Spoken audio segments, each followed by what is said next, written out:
And that's what I loved when I moved here. Very different.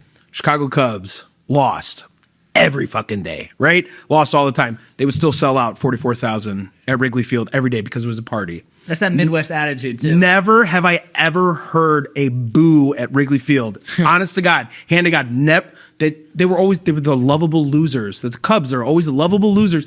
We'll get them next time, guys. Next time, yay! We're having fun. Philly, very different. What about White Sox fans? White Sox fans are kind of scumbags, if I'm being honest.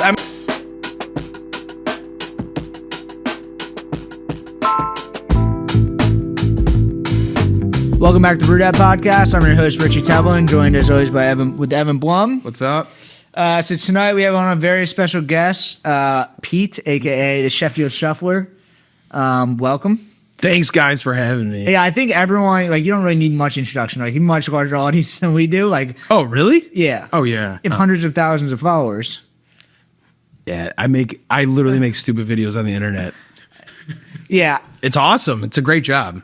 Even if people don't know you, they've seen you before. I told my friend that you were coming on tonight, and he was like, "Who is that?" I showed him, and he's like, "Dude, I know exactly who this guy is." Sure. Mm-hmm. So I do a lot of Philly stuff, sports stuff. Yeah. Yeah. So you are kind of like the we've had Enterprise Sports on. Mm-hmm. We've had Chase U on. Chase U, I think, is more kind of food, but Enterprise Sports is kind of more in the vein of what you're doing, where it's sports focused kind of. I don't want influencer is such a weird word, but can I tell you how much I fucking hate that word? You guys agree? Yeah, you could disagree. That's fine. I fucking hate that word. Yeah, but how else am I supposed to describe it? You either barstool, but it's how else do you just content creator, right. artist, visionary, yeah, anything other than influencer? And I hate the word cringe, but it makes me fucking cringe.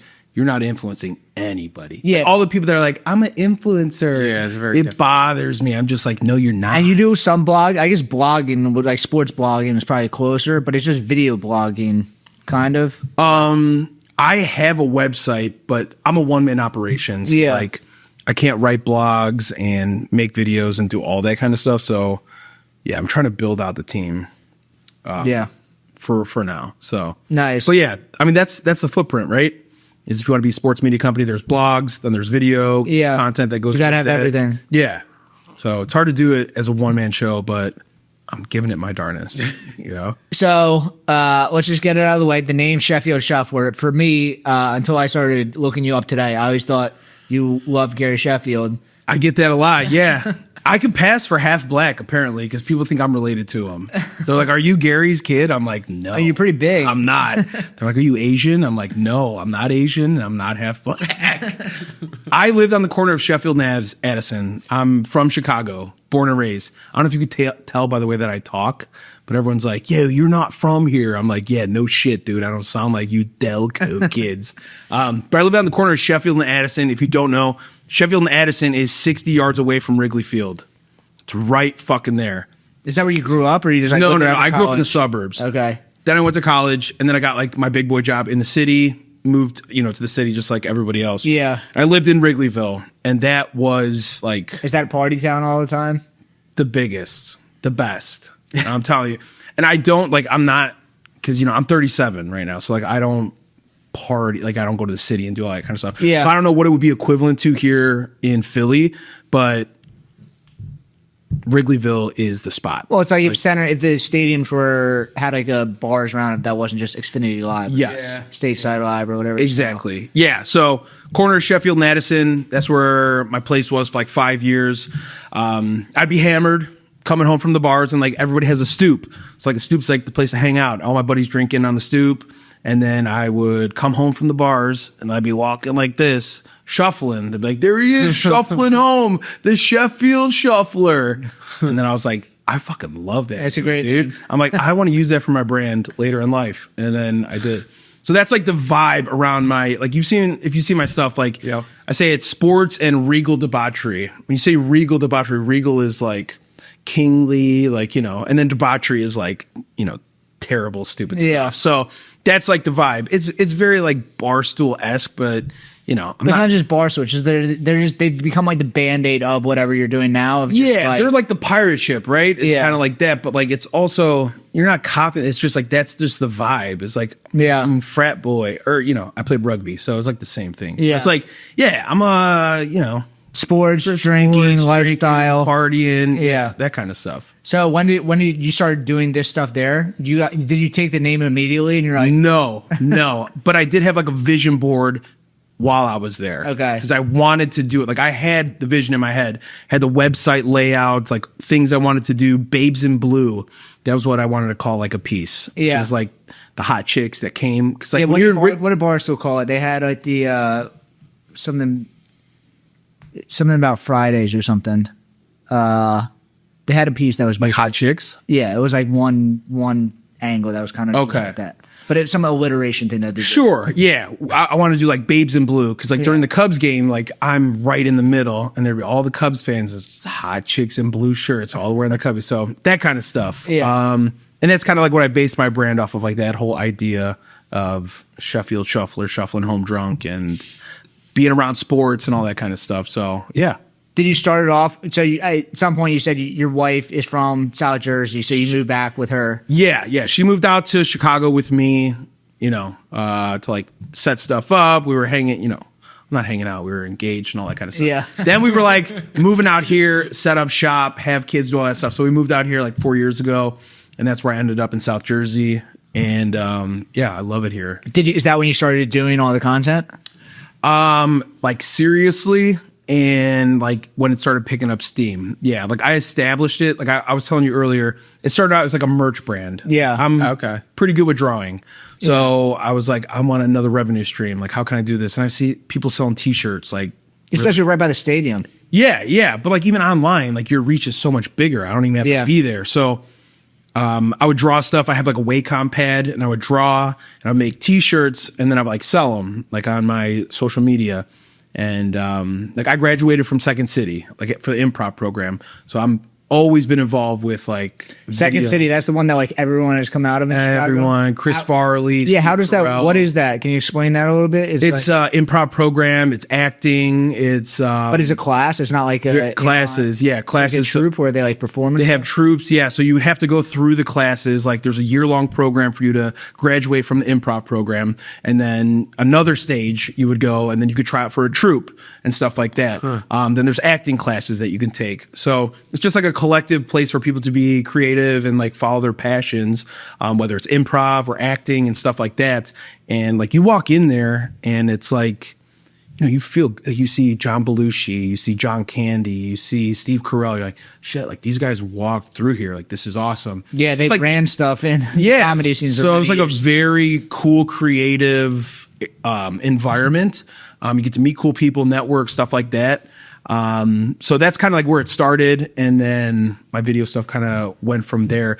I've been making videos since like 5th grade, dude. I got ding dong ditch videos like on my camcorder, ding dong ditching these old guys. Do you have YouTube videos that are still from like 2007? Oh yeah, but they are not PC. If they found them, I would get canceled. I got you. Yeah. Like it's a different internet back then. Yeah, exactly.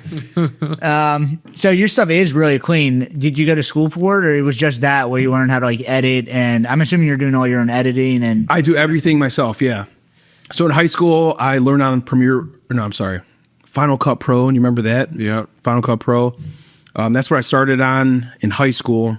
Like I said, I've always been involved with this. But then I just taught things like myself, YouTube videos. Yeah. I learned graphic design. I do all my graphics by myself, all my video editing. So I've always been very familiar with it, and it was very easy to pick that up.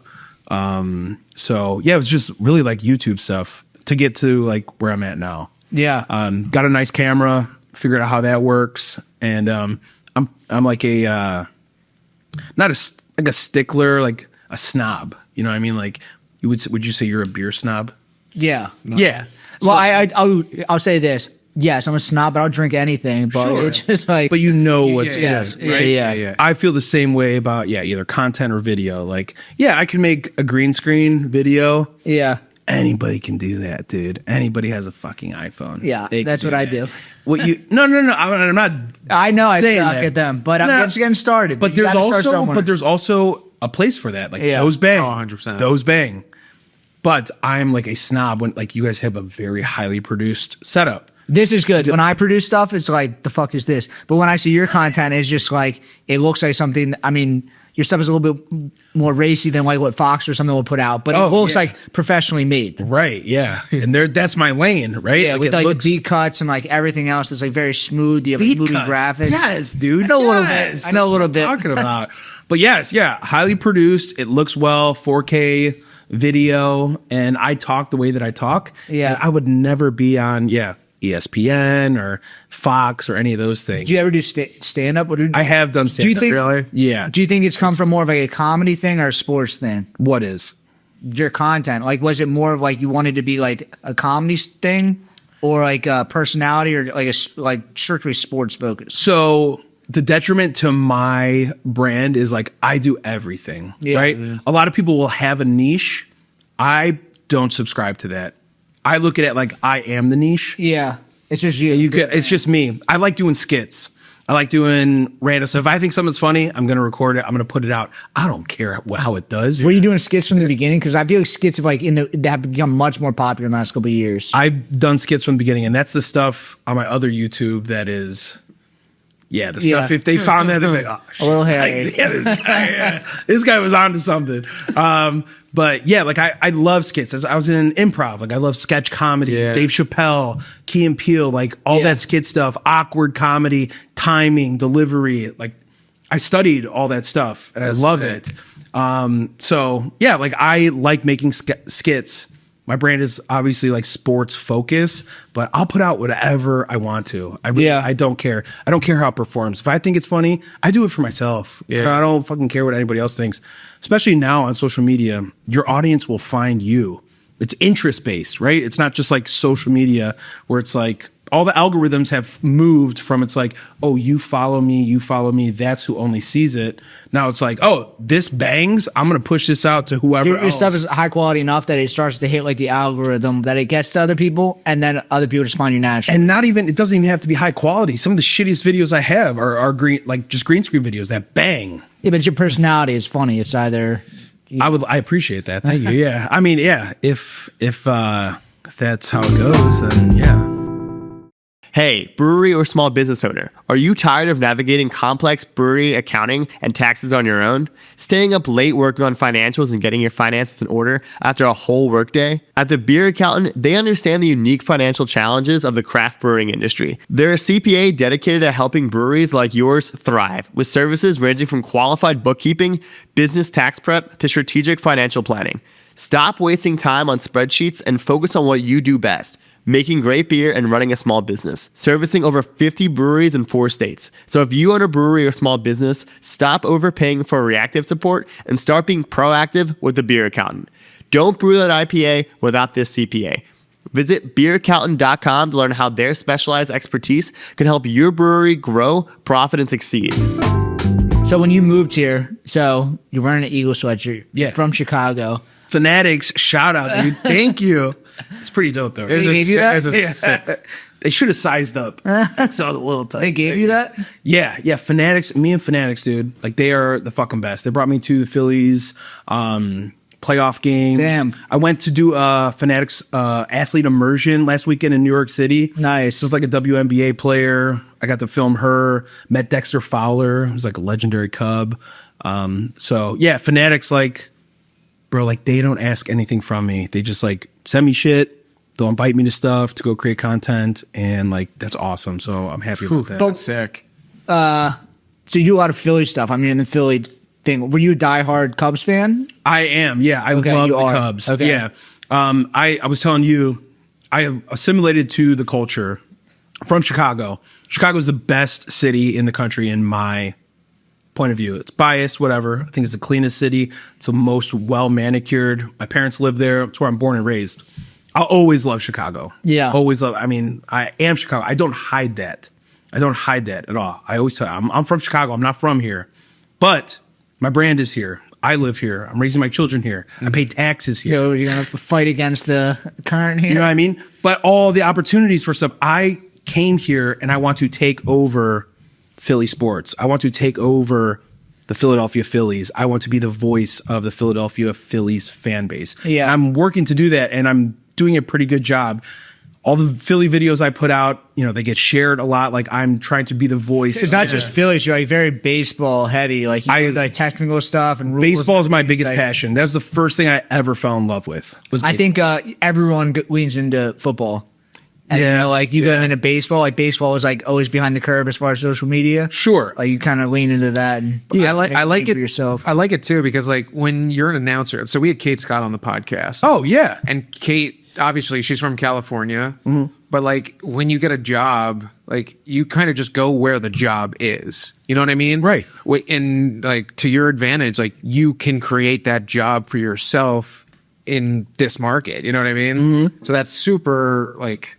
That's something that you couldn't really have the option to do if you're like really trying to work into the news broadcasting, like in a traditional sense, but you can make that happen on social. Right. And like, I live here, so I'm going to cover the sports here. And I was telling you, like, I moved here at the greatest time in the Eagles franchise history. I watched the Super Bowl win with my wife in 17. I watched the Super Bowl here. I moved here, 21, Kyle Schwarber, former Cub, Nick Castellanos, former Cub. So yeah, I fell in love with the team. I'm not I wasn't born and raised here, but I make that very known. Yeah, but now it's home. Now it's home, exactly. Like I said, I'm raising my family here. Yeah. So I pay taxes here. Something else too is like, and I feel like we've seen this on the pod at least. Philly and Chicago they feel very similar, and I feel like they've always had a similar vibe as far as like the gritty sort of like they're gritty towns. They care a lot. It feels a Midwest city that's just not in the Midwest. Yeah, and like the rivalries aren't like crazy, so you don't really fucking hate each other. Like That's why it was easy. Like I'm saying, I didn't move to Green Bay. I would never root for Green Bay or the Brewers or anything like that. There's no affiliation. I've never had. I never Also, thought the Cubs sucked for so long, and there's no hate. Yes, exactly. So like, there's no animosity. And when they got good, everybody was rooting for them. So Right, exactly. like everybody in Philly was a little bit of a Cubs fan. But there are very different. I would agree with you when they say like similar, because it's always almost looked at as like a little brother, right? Yeah. There's New York, LA. Those are kind of like, Yes. those are the hubs or whatever. And then it's like Philly, Chicago. Those are kind of like second city. That's what they call Chicago, second city. But very similar in a way. So the sports are very different. And that's what I loved when I moved here. Very different. Chicago Cubs lost every fucking day, right? Lost all the time. They would still sell out 44,000 at Wrigley Field every day because it was a party. That's that Midwest attitude too. Never have I ever heard a boo at Wrigley Field. Honest to God, hand to God, they were the lovable losers. The Cubs are always the lovable losers. We'll get them next time, guys. Next time, yay! We're having fun. Philly, very different. What about White Sox fans? White Sox fans are kind of scumbags, if I'm being honest. I mean, most of them are firemen and police officers, but they are the South Side. They are more rough. They are blue collar. They are. They don't. I mean, look at the stadium, dude. There's not the support there. No. Wrigley Field's very different. Wrigley Field's an experience. It's, used to be U.S. Cellular, then it was Guaranteed Rate. We called it the G Spot. Now it's whatever the fuck it is. But yeah, so very different. And yeah, you have two baseball Wait, teams in one city. I thought it was Wrigley Field. Is that just the name of the field? No. the town, right? I'm talking about the White Sox. The Oh, White Sox were U.S. Gotcha. Cellular, Guaranteed Rate. Yeah, so they've changed names multiple times. Guaranteed Rate. Yeah. That does not roll off the tongue. No, that's what we call the G Spot. Like the stuff that you're doing is like all over the place. Did you start off as green screen stuff, or like was it just like you hot takes on sports? No, it was always not always, but like I'll get like notifications of like old videos and stuff, and it was always like commentary on the Cubs or like just trying to like find my footing. Yeah, because I started in 2020, so like what was going on in 20? It was just like the pandemic, and everyone's kind of like figuring out. So not social media, but like Yeah, it wasn't TikTok. Reels just started. Yeah, exactly. So it was like, hey, how are we trying to figure this out? So a lot of it was just like me breaking down Cubs games. Like I'll get stuff like that. I'm just like, holy shit. And it was like, horizontal, wasn't even like all vertical. So you see, and it's just like from where it was to where it is now, very different. Yeah. It's like a learning curve. You're not going to get there from step one. You got to get there later. Yeah, so you did improv class before this. Have you always been comfortable in front of the camera? Yes. Yeah. Like I said, Like like, microphone, like in public, like when you do like man on the street stuff, is that natural to you? yeah, I don't care for man on the street stuff that much. But being on camera, making videos, like I mean, you had the, who is it? Xavier, who's the wide receiver on Carolina with the funny voice? Leggett. Yeah. Yes. Xavier Leggett. Yeah. So we went to the Kentucky Derby, interviewed him. But yeah, very comfortable on camera. We make I made videos in high school. We were in like the school movie. It was like they had like the Oscars. Right? Yeah. We made a movie about like a vase that got broke, and so like I've always been into creating movies and being creative. Like that is a very big part of who I am, is like being creative or having an idea in my head. I have a lot of ideas in my head, like a vision with music to it. And then I'm like, all right, we need to put this on camera in a certain kind of way. So that's kind of how I create my sports videos, essentially. It's like, all right, I like this B-roll. We're going to have him voiceover and then cut to this. And yeah, pretty much. Nice. And then like you're putting out content like immediately. Is that just you watching sports, or like do you have some like secret, like who do you follow? Do you think that is like, do you have like people that you're following that you're getting content from as far as like reporters and stuff? I mean, Is it just you watching the live sports and then it's just your take on the live sports? Yeah, I mean, I'll wake up and I'll watch my sports, mostly MLB Network. I'll put on MLB Network, see what's going on. I'll either make notes. I work for a sports betting company, so Who's that?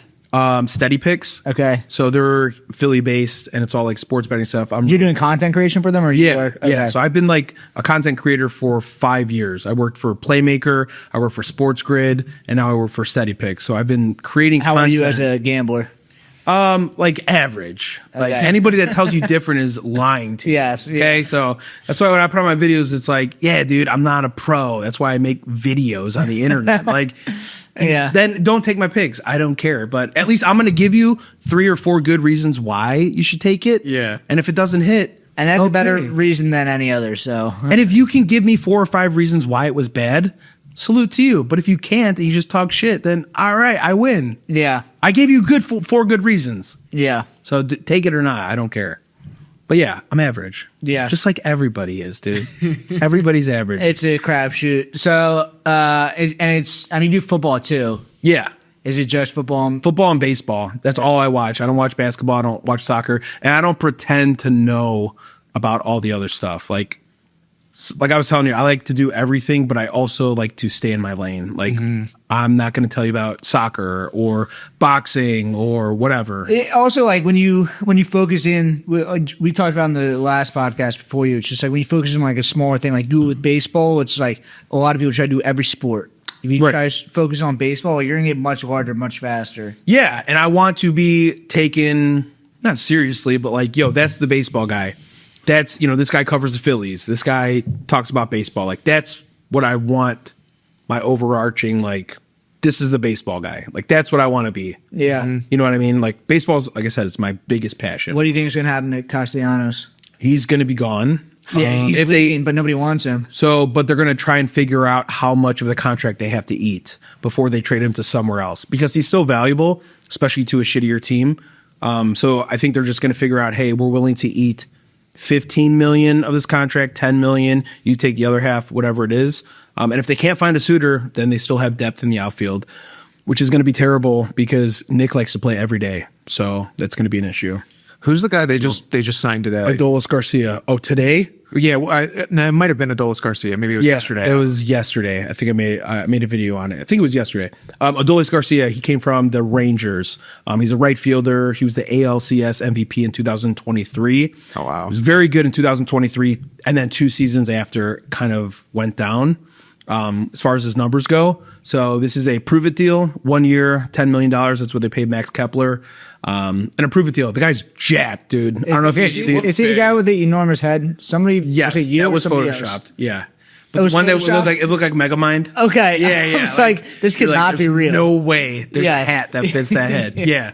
So it was Photoshop, but it looked like Megamind. He also might have been on steroids, and that's why the numbers dropped off after 2 I think years. everyone's on steroids. Maybe. I love steroids, dude. I fucking love them. Let everybody take them. I don't care. And they're testing, and if you're taking steroids and you're not getting caught, you're probably not taking enough for it to be dangerous, and like whatever, you're just part. Yeah, or you're cycling in the right way and you know when you're getting tested and your masking agents are really good.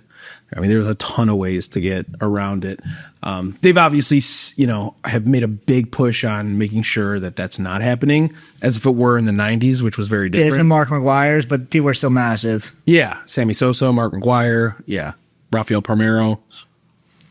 Yeah, it's I don't know. I feel like I don't know. People have steroids were so big in baseball, and everyone's so against them. And like now, I feel like we have the same opinion as most people. That like everyone's kind of like, I'm not totally against it. I'm not because I really don't care. Dude. I mean, look at WWE. All those guys are roided out. Who cares, right?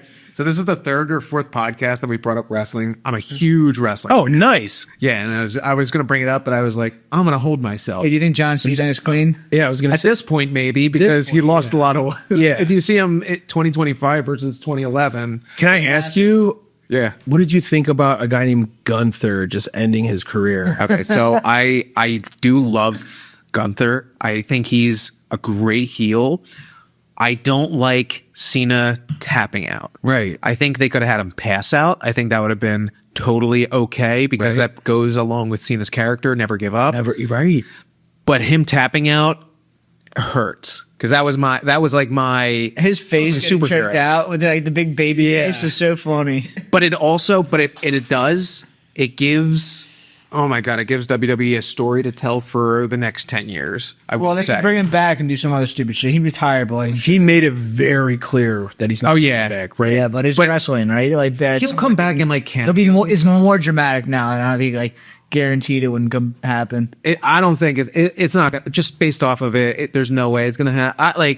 There's no way that will happen. I don't think so. But it gives Gunther like they're gonna tell his story for 10 years, and now he's the guy now, sort of thing. Okay. Because I'm a casual wrestling fan now. Yeah. When I was 14 years old, heavy. Kevin Nash. Okay. Sting, Lex Luger. WCW, WCW, Macho Man, Hogan, Raven. Monday Night Wars. Were you part of that? What's that? Were you watching Monday Night Wars and everything?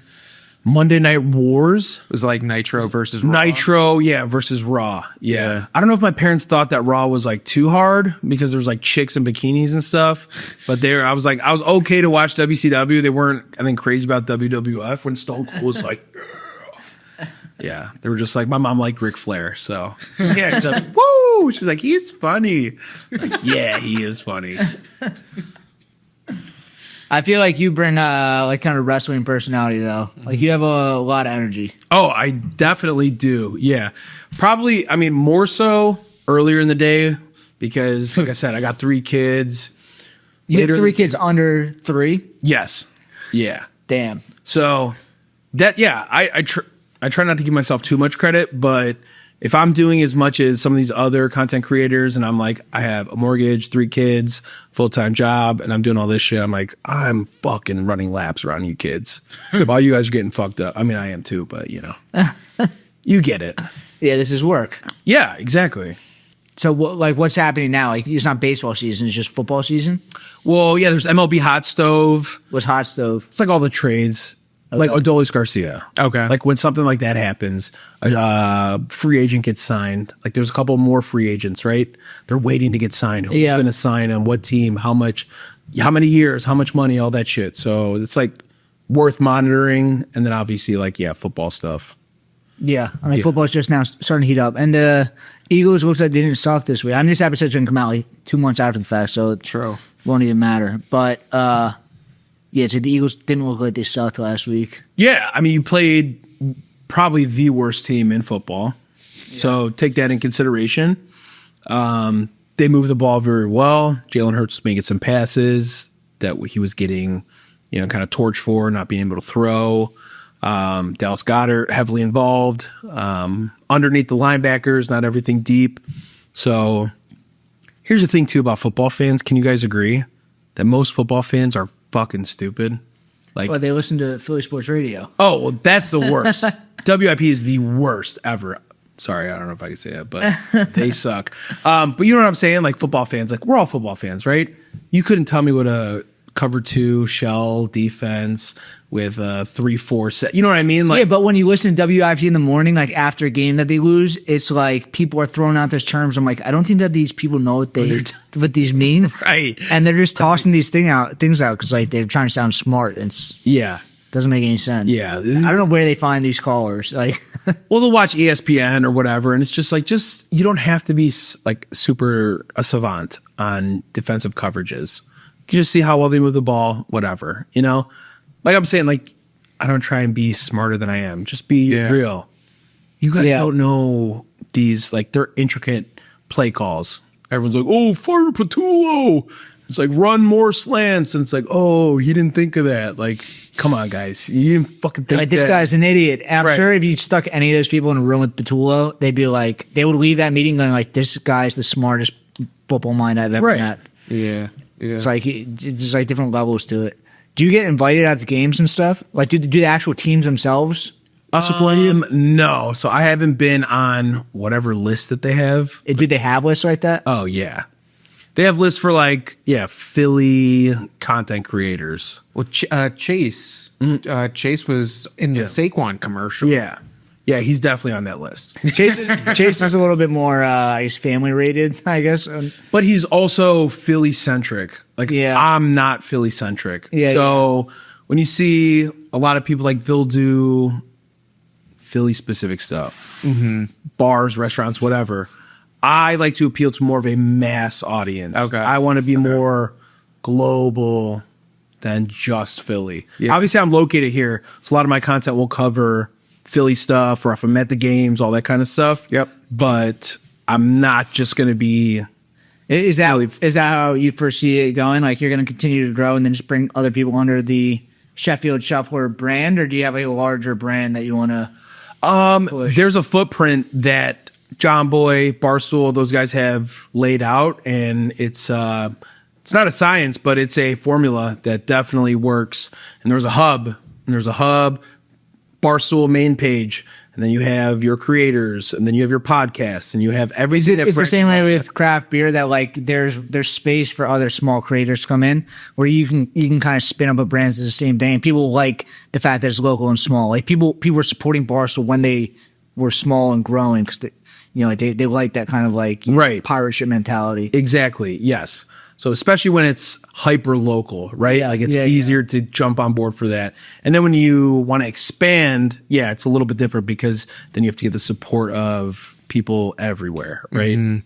Yeah. So you said you were at Wrigley. We talked a little bit outside. Like, you saw Big Cat, what he did, growing up. He was the Chicago guy. Yeah. Did he really have the support of like all of Chicago? Because everybody in the country, Big Cat's just as big as El Prez. Mm-hmm. And he was the Chicago guy. Like in Chicago, was he like kind of the hero? No, not at that point, because this was 20. I left like Sheffield 2015, right before the Cubs won the World Series. So from like 2011 till 2015 was when I was down there, and that's not when he was like Barstool was huge. Yeah. It was more of a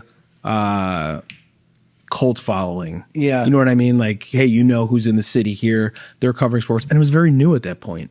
Everybody wasn't, everybody now is a media company, right? Yeah. This media, that media, everyone's a media company. They also weren't the videos. So like they were doing blogging and stuff. So like I knew the name Big Cat, but I probably in 2013, I couldn't tell you what Big Cat looked like. No. And they had a podcast, but again, that was like very small. Wasn't getting the reach that it does. The same as this stuff is now. Yeah. Yeah, but like, do you have I guess underlings, not underlings, but you have like smaller people. Underlings, henchmen. Henchmen? You had some But do you have like smaller people that you work with, or is it just you that like, are there people that you kind of like trying to bring up underneath of you, or? I do everything by myself. So nobody else is involved in any of my Sheffield Shuffler stuff. I would like to grow because I can't do everything by myself. Yeah. So like I was saying, there's a blueprint for that kind of stuff. Yeah. But nobody works for free, and I wouldn't ask people to work for free. So if you need a producer to do all this stuff, like you need to build a team. You guys have a team. Yeah, right? so before we got started, like, let's assemble the Power Rangers, then we'll figure out how to do this. Exactly. Who can bring what to the table? Yeah. Can you do this? Can you do this? All right. Are we all down for this mission that we can all try and grow this thing? You have to get everybody on board, right? Yeah. That's a thing. So Yeah, you say like you went to improv school, you kind of understood some of this stuff. Like the four of us, like we all knew like little bits and pieces of this, and like kind of came together and like, let's just all figure this shit out together. right. So maybe easier that way. Yeah. I mean, if you have a vision, you have a goal, and you can get people on board, like that's your strongest asset. Yeah, yeah. Right? Are you still selling the merch? I mean, you got No. the hat Just on because right it. now. Yeah, I did have this. That one was easy. But I let that go a while ago just because, Online sales is bro, then you're dealing with packaging and you're dealing with All this returns and you're dealing with crazy. UPS stickers and like, I mean, I had a dropship company, so like they took care of it, but Yeah. then people were like, I want to return this. And I'm like, fuck, I gotta spend all Tuesday trying to figure this out. Yeah. I mean, like, I'm not super intelligent. So I'm like, gotta figure this out, get emails, wait for them to get back. So I haven't done the merch, but that is another viable additional revenue piece. Yeah. That I'm sure you guys sell merch too, right? No. no. No. That might be something that we could team up on. You know what I mean? No, so I have online merch for my brewery, and when I first launched, it was like friends and family bought it, and it was just like, great, this is going to be like a nice little monthly income. And like, unless you have like an actual brick and mortar location, like nobody's buying merch online. It's like Really? when you're small, it's like you don't have like the economies of scale. So like either the shipping is expensive, so like either I'm eating that and it like cuts out the entire margin, or the customer like goes to check out and just like, here's an extra $8 on top of like the shirt that's already not at this margin sale, so it's like already slightly expensive, Right. and it wasn't worth it. Like, it's still available, but it's basically nothing to me. It's just there. But I guess the thing with you guys is you have to be a fan of the beer in order to buy the merch. And in order to like the beer, you have to be local. So it's not like, because social media gives you such a large reach. Yeah. Even if you got reach in California and Vermont and whatever, they still don't have access to that because of distribution right now. Definitely, Right? So yeah. that's a big hindrance. Yeah, I try to keep all my. So it's called Space Cadet beer. So like the hats are like these white hats that say Space Cadet. Yeah, they're still So dope. I'm right? hoping people. He had one out there. I'm trying to kind of hoping that like people like buy it just as like this is a funny hat. But, like you don't. Even if you didn't know my brewery, you just still buy the hat. Now that was kind of the idea that I didn't write brewery on it. That was I didn't want to like limit myself to that. So when I was doing merch, I made a Jazz Chisholm shirt. Jazz Chisholm is. Yeah, I know him, yeah. Yes, he plays for the Yankees. Yeah. He used to play for the Marlins. And me and my brother drew a cool Jazz Chisholm shirt. And he was like, eh. He had his chains out. And I just ate the cost. And I was like, reached out to him, or I posted it. Like, hey, buy the Jazz Chisholm shirt. And he commented. He was like, yo, I need one. And then I DM'd him. I was like, bro, where should I send this? I'm sending you a couple. And he gave me the address for the Marlins facility. So I just bought a couple of them, different sizes, and like sent it to him. It went to the clubhouse. He wore it on TV, dude. Damn. He's warming up. I have the video. He's warming up wearing my shirt with my logo on TV, like that's MLB Network. I was sick. watching it. And I sent it to my brother. I was like, Luke, holy shit, dude, he's wearing it on TV. And that was like a cool moment. But, Yeah. like, that's the stuff, like, hey, you take risks, you eat a little bit of cost, whatever. But if you try and get that in someone's hands, somebody wears it, coming down, whatever, and they get pictures, you're like, dude, that's my brand. They're wearing that. And then you can reply in the comments, yeah, for more, whatever. And like, that's free marketing. Yeah, it's like a walking billboard. It's just it's a lot of infrastructure to kind of like get going, but I don't know. It's set up there. So like when I continue to grow, hopefully it starts to pick up. Well, what's shipping look like when you're shipping alcohol? Like, could you You don't that? ship out. Like you can do that, but like that's not really the play. No, but I'm saying, like, if like you want to send one to an athlete, if you wanted to send a 6-pack Yeah. to the Phillies locker room, to Weston Wilson, Yeah. and you send hats and merch and all this stuff, like, can you send that in the mail? Yes, you not. I think they changed. I think you can send it to USPS, but you can send it to like UPS or FedEx and stuff. You just have to like declare it. But you're shipping liquid. Like it's not. It's pretty expensive to ship. It's heavy. Like, basically shipping weight to them. Yeah. So it's not the greatest thing. Like look, the last year we had on, like they met at a company that used to like ship beer directly to people's houses. Okay. Went out of business because it doesn't make sense to be shipping liquid to people. Yeah. But I don't know. We'll see. I mean, the THC beverages that's a big angle for that right now. Like people are, in PA, like the laws are kind of weird, but you can like do D2C and basically just online ship these drinks to people. Okay. A lot of the THC beverages right now are produced in PA and then shipped through Jersey, and the ones you see in Jersey shelves are basically produced in PA. Okay. Yeah, but you can sell those to like 30 states just through the mail. It's kind of funny. Like you can't ship a beer, but you can ship this. Right. It's like times have changed since we grew up. Yeah. But it's equally as expensive, right? Yeah, I mean it's just liquid, so it's like it's very expensive right now. But I think it's such a novelty. People like don't care. They're like willing to pay an arm and a leg for that, just to like one because they want it, and it's odd, but also it's just like. I just legally buy THC through USPS? So can you send those to states that don't have?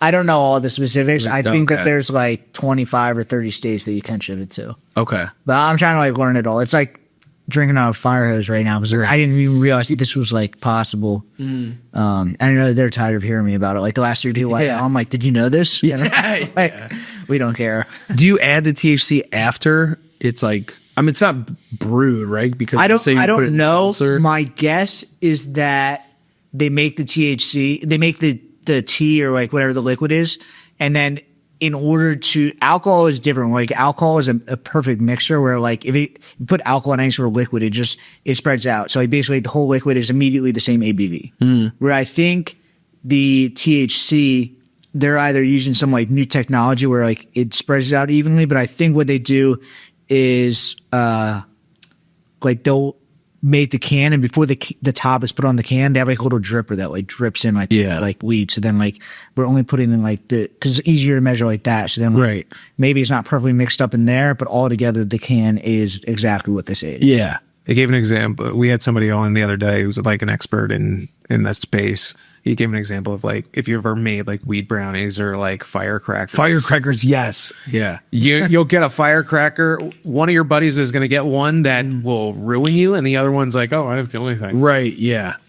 Yeah, so I think there's new technology where it spreads out more, but I still think they're doing like the individual can. But like, even though you have a can of Guinness, it's got like, the nitro. the nitro, and how they do that is they use liquid nitrogen, and then they have like it goes through the canning line, and then they it's not like they don't actually like gas it with nitrogen. They just drop liquid nitrogen into the can and put the top on real quick. So then it's able to like kind of like put the same amount of it in it. Yeah. They should sell fireworks though. Do you remember making those? Or firecrackers? Yeah. Cole outside does. Yeah. Cole used to make them for us. Dude, in college, we would buy like an eighth or something. I don't know, like we would just break it down and then sprinkle it on like a Hershey's and peanut butter because it would absorb it. And then like the graham cracker, you put in the oven. And I mean, it was still just like flour. Like it didn't like disintegrate. We were just like, oh, okay. But it seemed to work. Bro science. It's just like your buddies tells you like, no, dude, the fat emulsifying agent. You're like, oh yeah, dude, I did it down after. Yeah. I've never been more brain dead from from anything else in my entire life besides a firecracker. Oh yeah. They absolutely. I won't do them anymore. Thanks, Cole. We did a 6-foot bong one time, and that was probably the worst thing ever. 6-foot bong. It was Easter Sunday too. Look at us now. Yeah, right? Exactly. Yeah, no, these are nice though. I think it's a nice option. You say, have you ever worked with that guy? What's his name? Brett Meyer. Brett Myers. I haven't, no. I've just seen him because of all their social media stuff. Yeah. Because he's done some stuff, and something I want to talk through is like you work with Enterprise Sports, like you do a lot of collabs with them. I think Sea Isle and Enterprise work together on some stuff because definitely some videos, or they sponsored some stuff. When Doug and Dan came on, they brought in the High Seas. Yeah. Yeah, I mean, especially a lot of companies here want to get involved with local people who are making content around in their field or area or whatever. So it makes sense, right? Like Crooked T, I've done work with like Crooked T. Brandon Graham is, part owner. You were trying to get them on, and then he unretired. We reaching out to them because I do the same distributor as them. And actually, the founder's from Jersey. Okay. Bali tea, Bali, like the drink, the iced tea that you see on like Wawa and stuff. It's iced tea. Like just Bali, like juice or something. Yeah, it's like so the founder started that, sold it for like $1 billion, and then him and his son started Crooked Tea. Okay. And brought Brandon Graham on. Okay, they brought on Tiki Barber too. They're big in Oh, really? Yeah, they signed a deal with. I think they're in the stadium, right? Yeah, Yeah. and they do stuff with Trae Young right now too. I've seen. Okay, and he's in Atlanta? Yeah. For the Hawks? Okay. Yeah. Yeah, they're trying to go like up and down the East Coast. Yeah, it's interesting. Well, I guess I get it, but yeah. How often you hit up local brands trying to like collaborate with you on stuff? Once in a while. You're not like a food influencer. I feel like a lot of the food influencers are kind of like the more polished people that like corporate brands try to hit up. Well, if you're looking at like a drink brand or cheesesteak place or whatever, like that would make sense, right? Yeah. They're reviewing food and stuff like that. So that would make sense. But you have the sports gambling sites, right? Yeah, sports gambling, fanatics, like anything in the sports space, I would cover. So a lot of sports books and then sports betting apps that'll give you like information and data. So like I like stats, like data and nerd shit, because I can prove to you that you're wrong by whatever you say. Because be like, the Titans have a good defensive front. No, they don't. They are 28th in pass rushing. They're 29th in QB rushes. So that's why I like that shit, because I can prove you wrong. So Yeah. So the site you're working for now, is that a book or is that? they're just like a sports betting brand. They sell like picks. AI stuff, right? Like they like do No. picks for people? No. No, they have like their own picks. They have data that they sell as well. I work with some sports books like ProfitX, and then like the sports data companies, as well. So like, yeah, if you're talking about sports, look at like Theo Vaughn. Theo Vaughn's not into sports. He's sponsored by DraftKings, right? Yeah, everyone. Everyone Everyone anybody on the internet is sponsored by DraftKings. Yeah, it's just about having attention. That's all social media is. Can you garner attention or can't you? It doesn't matter what you're talking about. And if a brand aligns with you in any kind of way, they're going to be like, dude, that guy gets attention. Let's work together. Yeah, it makes sense. See if we can influence your followers, right? Yeah, it also makes sense with your brand. I mean, not the like hot takes. Like you come on right immediately after a game, or like you're talking about like some current event, and you're just like, here's my take on this. Yeah, like I don't say like hot takes. I'll give you takes, but I'll also give you information as to why I believe it. Like it's not like clickbait shit. You know what I mean? Like I believe everything that I say, and I'll back it up with data and facts or whatever. But yeah, No, it does make sense. Like all your stuff, I'm like reading, I'm like, this is very informative. It's not just like it's produced well and it's funny. Like this is actually good sports takes. right, yeah. And there's like a content mix, right? There's funny stuff, there's informative stuff, there's off the wall stuff. So I like to base my content mix off of Jackass. Do you remember the producer of Jackass? What his name was? Spike Jones? No, he was on it, but the producer, Jack Tremaine. Yeah, Jeff right? Tremaine, yeah. Jeff Tremaine. So he had like not a content mix, but like at the time, it was like how they would release their show, right? So if you watch Jackass, it might open up with Steve-O breaking his elbow, right? Intense, crazy stuff. Then it would be Preston getting chased in a diaper by Wee Man, right? That's more like heartfelt, funny, lighthearted stuff. And then the next one would be like, Johnny Knoxville eating a cockroach or something. Anyway, it's a long way of saying like the content mix of like funny, stupid, debauchery stuff followed with like there's heartfelt, wholesome stuff. Yeah, mixed in with you need sports a range of emotions. stuff, with the sports betting stuff, with the skits. So like it all kind of weaves together. So there's like lighthearted stuff, but then gross, breaking in, fights at games and stuff like that. So I really like that idea. When I heard Jeff Tremaine talk about that, I'm like, I love how that kind of works. It's so funny when you watch it. It's like, this is the stupidest thing ever, but there's a little bit of science behind it. Sure, yeah. Jackass 3 was the funniest movie I've ever seen. Yeah. I love that. Or, yeah, if you get like gross, stupid stuff, fighting, but then there's also like a wholesome video in there or like a motivational thing. You're like, oh, fuck yeah, dude. Like, Yeah. I like it. Like, I like to do motivational stuff on like Mondays and Fridays. You know what I mean? Like, so When you're feeling like you need that. yeah, well, I think it's just like a good day to put out, motivational stuff or whatever, even if it's just on your story, just, stuff to like relate to. Be like, yo, let's fucking do it this week, you know? Would you ever want to partner with like a Fox Sports? I mean, even Fox Sports and like some of the ESPN. Yeah, I mean, ESPN is still like kind of iffy, but some of these larger sports broadcasting networks are starting to do more like real talk sports radio. Would you ever like think about trying to lean into that? I think all those companies are really leaning into former athletes. Okay. You've seen every podcast, Yep. everybody coming on. If Yeah. you didn't play professionally, you're not really getting on. Those bigger companies, ESPNs, all those things would never hire me. I'm more raw and authentic, and I like that. I'm not going to be PC. Like, you guys have heard me talk. Yeah. It's just how I am. But that's what people crave, and that's what's going to sell, as opposed to like, welcome from NBC. Like, that's PC bullshit. Like, it's cookie cutter fed to How do you feel you. about Pat McAfee? He's cool. I mean, He's a little bit different. He's still, everyone says like, oh, he's like so crazy for ESPN. I'm like, yeah, but he still seems like a very normal person. I mean, he's more buttoned up than most of my friends. Yeah. So, I mean, like, he's not that crazy. I mean, Yeah, but he stands up when he talks. I'm like, yeah. all right. But I mean, that's for like ESPN standards. Yeah. But yeah, he's real. He's authentic, and that's what people like. Like, I'm just a regular dude. I don't try and pretend like I'm somebody else.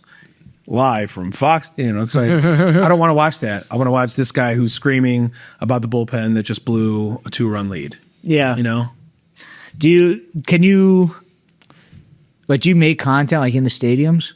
Like, do you go there? Sometimes, yeah. It's kinda the weird. connection That's just- sucks. Okay. And I don't know how much you're gonna get. I'll do one. I went to like an elimination game for the Phillies in the postseason, and they grounded out. It was over, so I did like a reaction video because I'm like, there's the out. Turn to me, and like, because it's like that's like the best thing that you could get at the time. The Phillies this year were so sad. It was just, Yeah.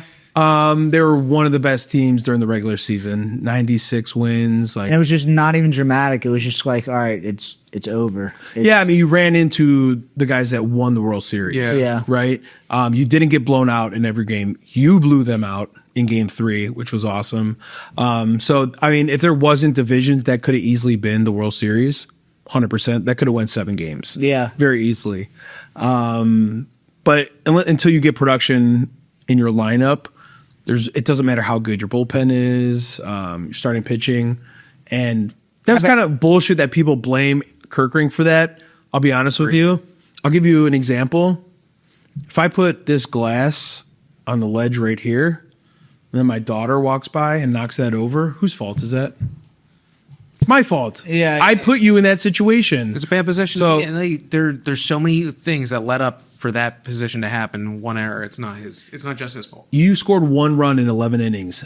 That's your fault. Like, Yeah. You scored 1 run in 11 innings. This guy comes in a dirty inning. There's guys on base who he's historically not good with guys on base.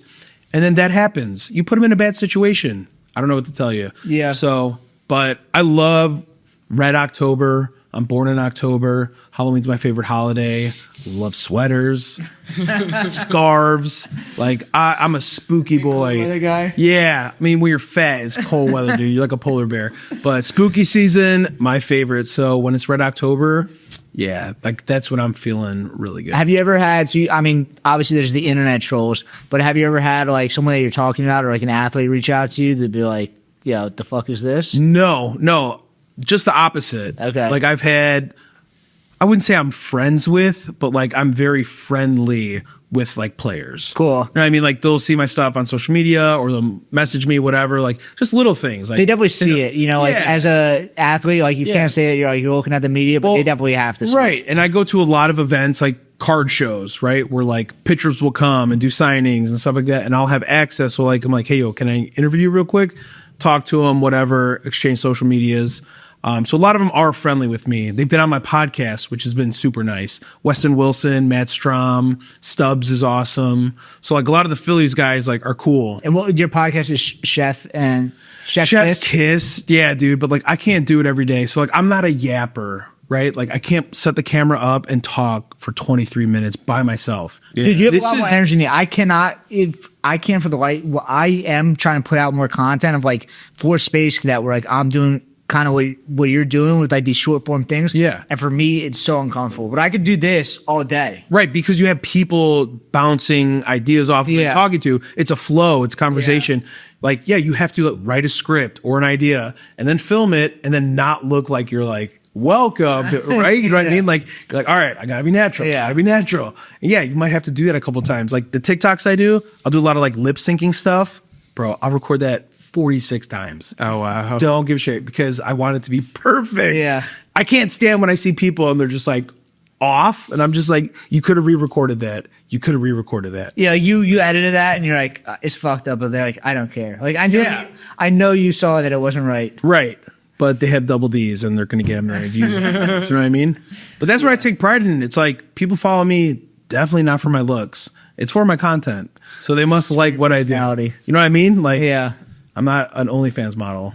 So they must get like it. the stuff.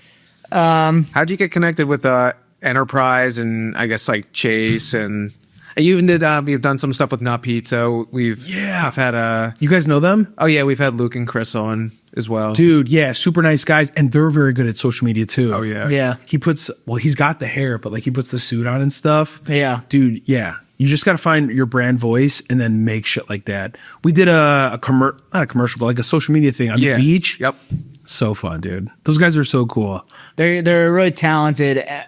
So Not Pizza is like a spin-off. I think it's like kind of partially owned by like some of the people from Sly Fox. Okay. So like they have this professional background of like, you know, they knew how to run, you know, a beverage company. Mm-hmm. And then they brought Luke and Chris on that are like, you know, just crush social media. And then they're like the face of the brand. And then like they're doing all the sales, social media, and kind of like, you know, putting it out in front of people with all like this like professional support background behind Right. it. So it's like it's growing really quickly. Yeah, you get a lot of credit just for having. And all the local brands love it because they're like, oh shit, this person, this like influencer came in and is just Right. like, it's highlighting my business. They do a lot of like very like collaborative work that Yeah. you know, a lot of other brands are not doing. Yeah, it's crazy how you meet some people, just like connections of connections. That's why like I am always like try to be nice. I'm very nice, personable. Everybody can work together. There's enough pieces to the pie where everybody can eat. Some people don't believe that. That's fine. But like I'm always nice to people. Chase hooks me up with stuff. I hook him up with stuff. Same thing with Doug. We go to events, like we'll get credentials. So it's like, yo, let's interview these people. I know how to edit. I know I got a nice camera. Let's get some nice footage. Let's get a sponsorship from TickPick. We'll sell these deliverables to them. So now it's like we're going for free. You know what I mean? So like that's always the goal. It's like if you can get the hard part with credentials, these brands want interviews with athletes and performers. So okay, let's sell them 6 deliverables, X amount of dollars. That covers this. Now we're going for free. Yeah. So that's like how I look at it from like a business standpoint. Like taking something that's valuable, turning that into money. Yeah. Why'd you pick Shiner?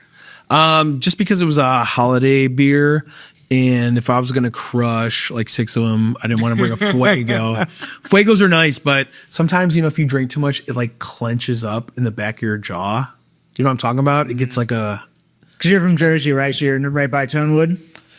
I live, probably 20 minutes from Oakland and Barrington, right? Where the other one is. Yeah. Yeah. So I'm not far. But honestly, I just go to like Chickies and Pete's, go to Dooney's, and they carry all of them. I just met Pete, young Pete, the owner's son, who's now going to be the next owner of Pete Chickens and Pete's. I went to their holiday party last week. Oh yeah. Oh, nice. How was Yeah. that? It was fun, but it was like cool to be. That was like my first time like getting involved with like a large Philly brand like that, where it's like, you know, this is like everyone knows what Chickies and Pete's is. Right. Oh yeah. So it was like their it was like an ugly sweater party or something that they had. Open bar. Well, I was serving the beer, so it was open bar for other people. Yeah. Nice. Yeah, just not for me. Are you anybody there? No, it was just like customers and stuff. It wasn't like stuff. But they have professional athletes that come there. So Right. We were just at, I was just at the garage release of Rasheed Wallace's beer, and that was really cool. So Rasheed Wallace has his own brewery.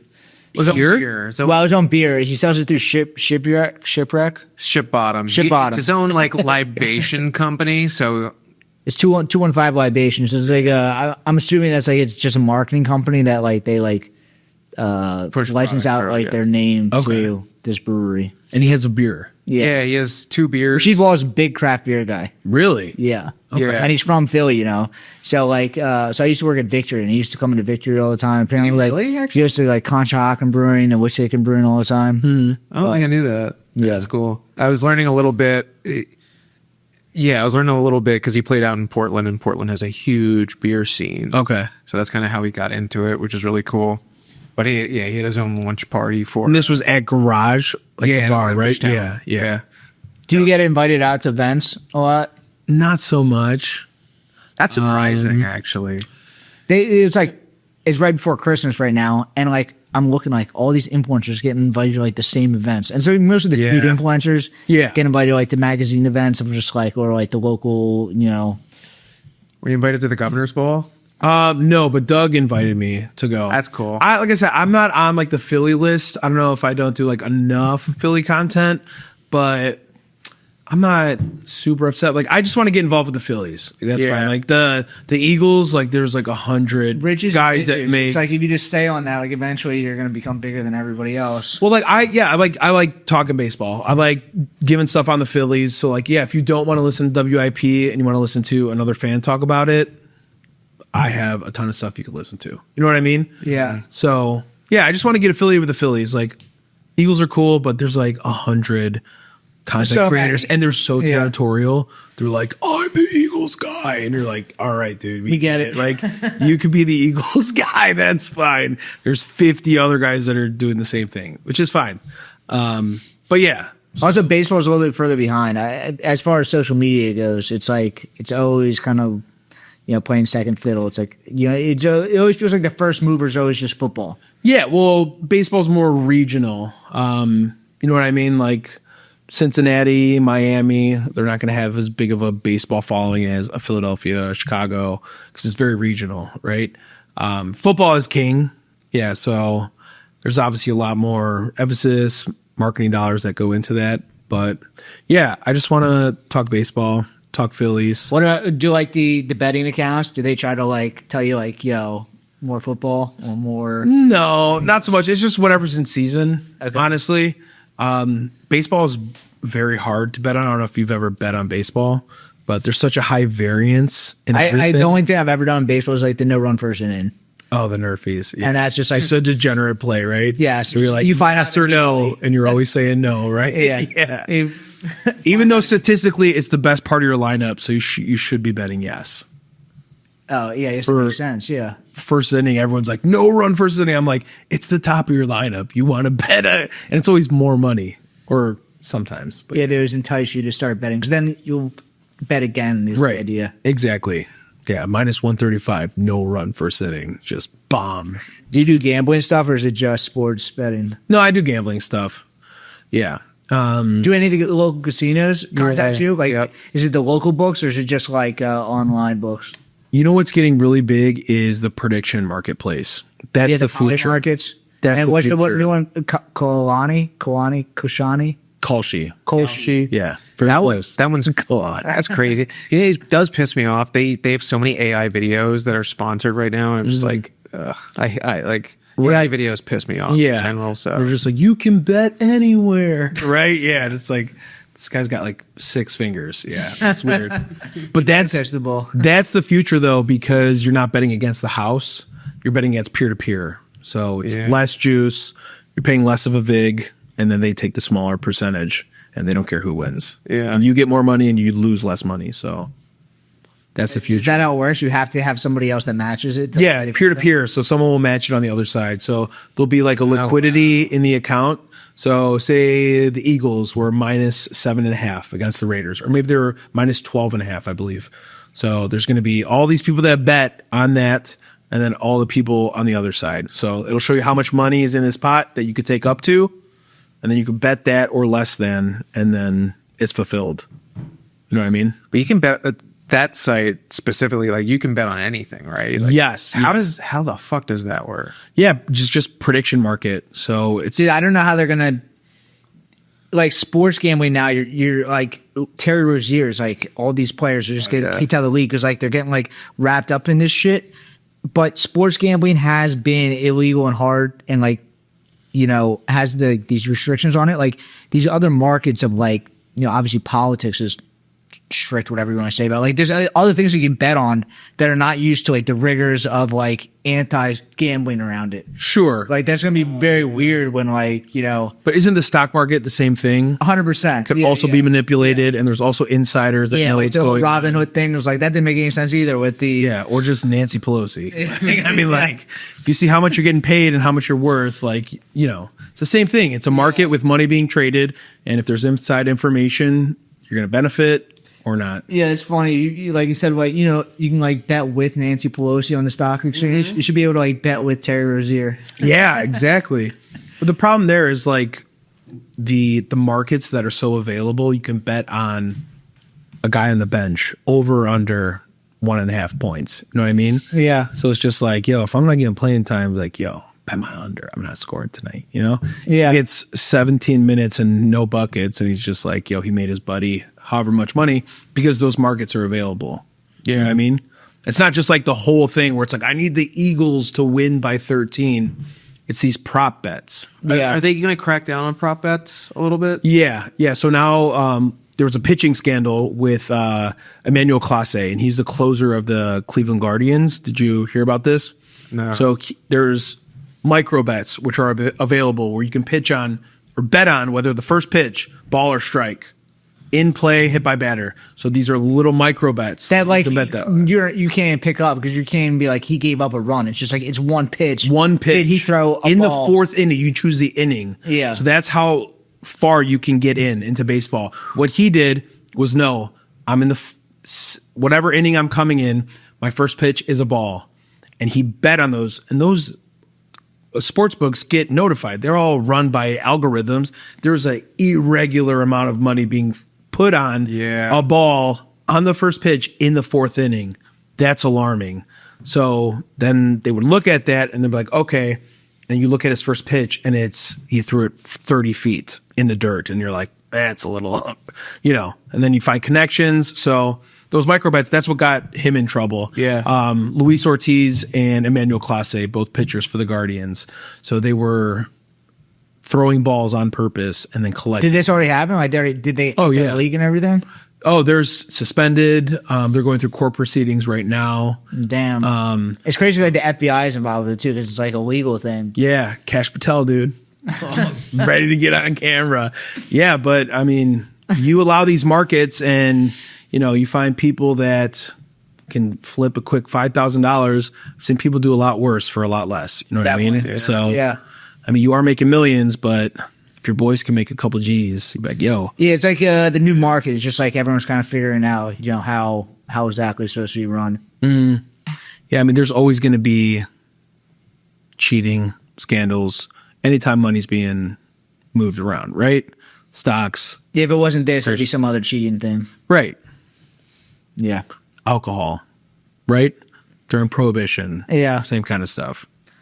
That's what we're talking about with the THC is like alcohol has been through this. We know how to Right. not cheat. Let's just handle the THC stuff. But alcohol gets a better rap than marijuana does. Yes, but that's why they're saying like even the THC companies are like trying to jump into boat with the alcohol brands, basically like to give them legitimacy. Like we'll give you the rights, just like let us kind of be a part of this. Right, exactly. Because alcohol has a much better reputation than marijuana for no good reason. Alcohol is the most dangerous drug. Well, it's not. The thing is, it's just not regulated, so it's like it's hard to. It's like the gray area that people don't know. Like when there's hard numbers, I think that's like when people feel more comfortable with stuff. I just think marijuana, when you say that, anybody that's older or is just so against it. I mean, it's been marijuana. illegal and like the war. They grew up in the war on drugs. Right, exactly. but I've never seen somebody get stoned and beat their wife. People have gotten drunk and done a lot of bad things. So yeah, alcohol is moderation, right? Yes. But not Space Cadet. It would never have you do that.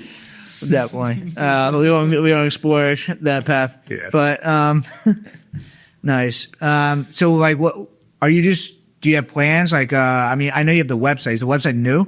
No, it's been around for a while, but I can only writing? Yeah, but not if I don't have the time. Yeah. To write articles, Takes up so much more time. put it on my website, go through my WordPress that I am not savvy on. Yeah. To get what? A couple clips on my website. I have like an ongoing number. It's at like 64 cents, dude. You know how many clicks you got to get through to a website to get a lot of money? This is what I had the brain fart before. This is what I wanted you to ask you. So you're on obviously Instagram, Yes. and then you have a shitload of followers on Threads. I don't know many people that have many more followers than you on Threads. It's Really? crazy. Yeah. And then you're not really much on Twitter or. I try to talk on Twitter, but I don't know if I'm witty enough. Because Twitter's just like all text. Like you can't post videos to Twitter, right? Sometimes I do. Okay. Yeah. But yeah, Twitter's all text, dude. You got to be on there quick. People are on there with the games. I'm like, I'm trying to watch Ball and Strike, and they're like, he flies out to left field. This guy sucks. And I'm just like, yeah, it's hard to be. Twitter's like a newspaper. I just treat it like a newspaper. What's going on? Yeah. But Threads, do you like Threads? It's You just repost the stuff from Instagram? Or yeah, it's just connected to my Instagram. So like all my posts go out on that. And then you can obviously like text stuff on there, but all my posts go out to there. Yeah. Got it. Do you do Facebook stuff? I set up a Facebook and it just like posts straight to it from my Instagram. Yeah. I don't have Facebook groups are like some weird thing where like, I think where like a lot of people think them like as like old people stuff. Yeah. But like I think in the last couple of years Facebook is like kind of coming around. Like I don't know if that's just because like I'm getting older and I'm getting more into the Facebook crowd, or if it's just like Facebook is like, Zuck and Meta is like starting to like put more attention on Facebook instead of Instagram. it just goes for my following. Like everybody I have on Facebook everybody I have on Facebook is people from high school. I don't give a fuck what you're doing, dude. I'm not going on Facebook. It's like, oh, I worked with you at Circuit City 17 years ago. I don't fucking care. So I don't mess with it, but I have it set up to post on there because you can make money on there once you hit like 10,000 followers and something like that. So that's what I'm working towards because it's another revenue stream. Yeah. But I don't go on Facebook to like, Facebook is an old place, right? Yeah, so yeah. Everybody's like, dude, you know what's the worst though? LinkedIn.